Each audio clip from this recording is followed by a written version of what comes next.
Sejumlah umat muslim melaksanakan sejumlah kegiatan dalam memperingati Tahun Baru Islam 1 Muharram 1445 Hijriah di Kota Sorong, Provinsi Papua Barat Daya. Terdapat sebuah kelompok pemuda muslim di Melati Raya, Kota Sorong, ikut memeriahkan 1 Muharram 1445 Hijriah dengan melakukan atraksi sambrah modern.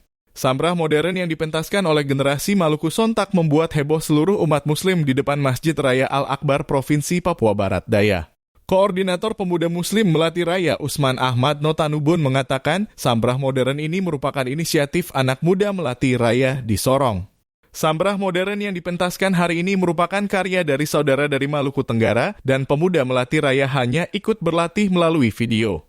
Pelaksanaan sambrah modern di Kota Sorong diikuti oleh pelajar mulai dari SD, SMP, SMA, hingga ada pemuda yang kuliah. Usman Notanubun berharap melalui kegiatan ini generasi muda muslim di Kota Sorong bisa bangga dengan budayanya.